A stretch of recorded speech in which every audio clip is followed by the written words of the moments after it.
Miss Pratt, are you going to be able to use the restroom this morning? Well, I was gonna talk to you about my medical. Okay. I don't know.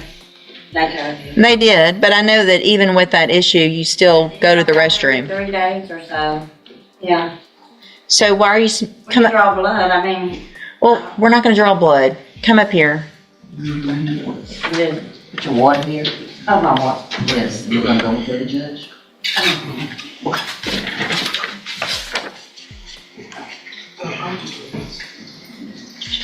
When's the last time you smoked marijuana?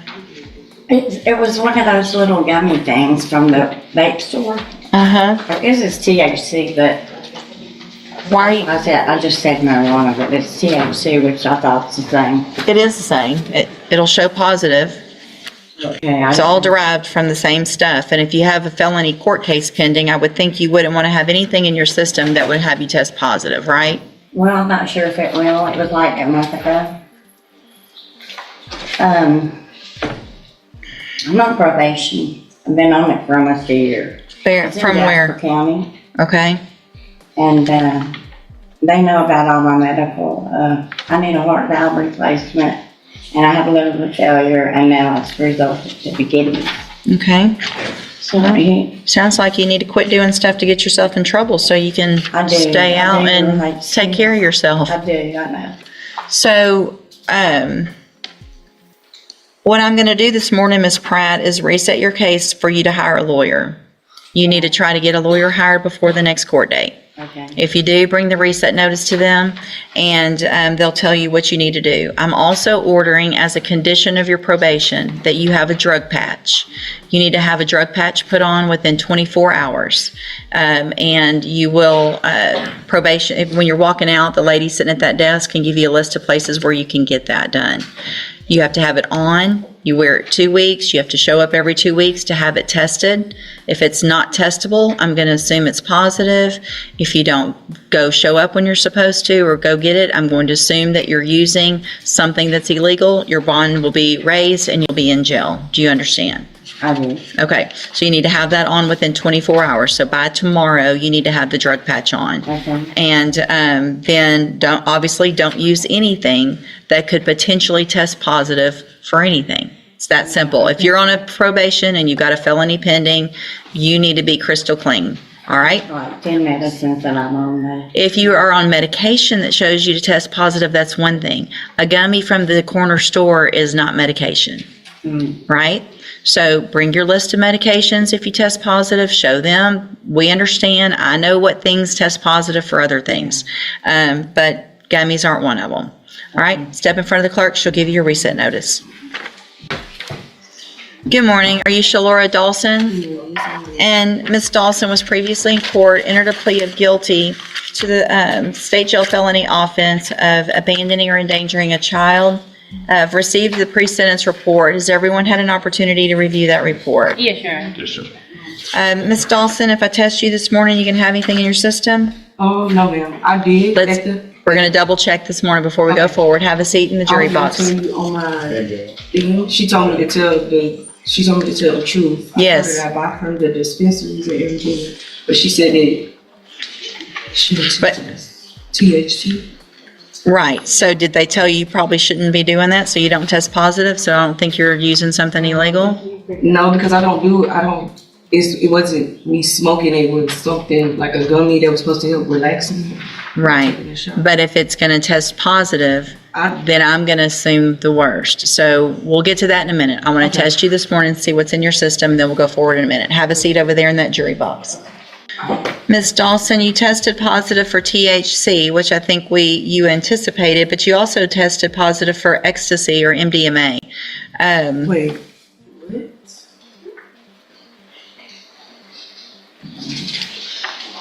He just said it was a steroid though. And I got a shot. I went to the hospital, I had a bad UTI. It was bad to the point where they had to give me a shot in my butt. They told me to get in my butt, or right here. I told her I wanted to get it in my butt. When was that? Just last week. But MDMA, like, what is ecstasy? typically ecstasy. All right, here's what we're gonna do. No, I don't like that. Like, that's making me look bad. That's making me look bad. Well, If you don't get- listen, Miss Dawson, listen. I don't like. There's worse things in here that are making you look bad than testing positive for that. That's why. Just listen. All right, you're gonna get your probation. I'm gonna do that today, but there's gonna be some conditions so that I make sure that you're not using anything that you're not supposed to, including gummies or anything that you think, whatever it is. And can I tell You don't- this? I'm not a abuser. Last year I was just working for the state of Texas. I'm not an abuser at all. I don't. Listen. No, I just want to know. Like, We're gonna find out. Then you're not gonna have trouble. That's making me look bad. Listen, Miss Dawson, just pay attention to me for a minute, okay? You're okay, all right? Anything that makes you look bad or that you feel like isn't true, all you have to do, you're going to be on probation, is be successful on probation, and that's all we all want, okay? No, So listen, you already told me, you've already said it, okay? I understand that you're not sure what this is. Maybe it's from the shot. It's okay, all right? We're going to make sure from this point forward that you don't have any issues you'll have certain rules on probation to follow, and then there won't be any issues, right? Yes, but Okay. I wasn't talking about that. I was just trying to express to you, which I know you did say I was going to have my time to talk. I just want you to know I'm not an abuser. Okay, you said I that. don't abuse Okay, drugs. Like, I just. you said that. You've already said it. I told you. But listen, the most important thing is that you figure out how to get your life together for your child. That's what we're really here about today. That you make better decisions than leaving a 2-year-old in a hotel by themselves. That's what I'm worried about. Do you understand? Not a THC gummy, not whatever other thing that happened today. I want you to get your life together. You're young. You have had issues. I see what's going on with your family in here. But we want to break whatever cycle that you've been a part of so that you can be there for your child. Does that make sense? Yes, ma'am. Okay, that's what we want. The best for you, the best for your child. For you to be able to make those better decisions. All right? So I'm going to find that you entered your plea of guilty previously, freely and voluntarily. Find sufficient evidence to find you guilty, but I'm not going to do that. I'm going to follow the agreement that you made with the district attorney. I'm going to defer all proceedings, place you on probation for 3 years. You're ordered to pay the $300 fine and to follow all of the rules and conditions of probation. That is going to include being assessed for any special needs that you need, any counseling, whatever it is you need. We're going to have you assessed for that. And if they say you need to go to a counselor or you need it, whatever it is, those are things to help you, and you're going to be required to do them. Do you understand? And you'll obviously be required to test regularly.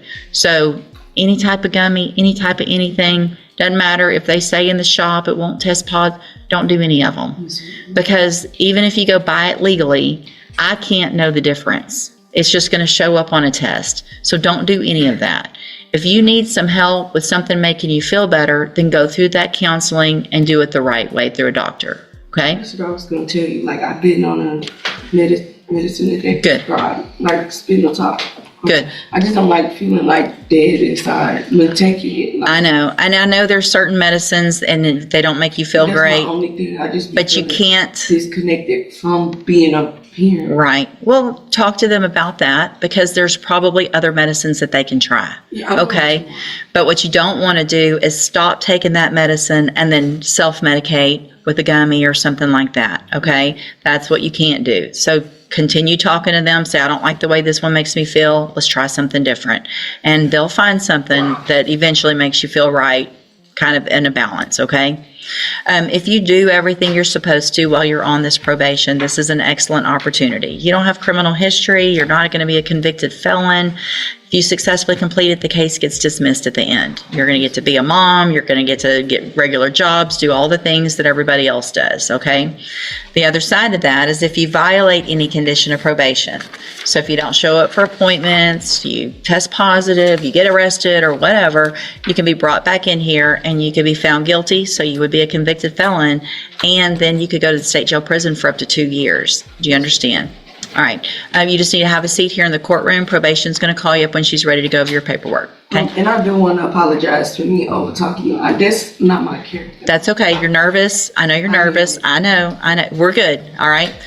Good luck to you, ma'am. Oh, here's the, hold on. I didn't hand this. It's a trial court certification that shows this was an agreement that I followed, so you've waived your right to appeal.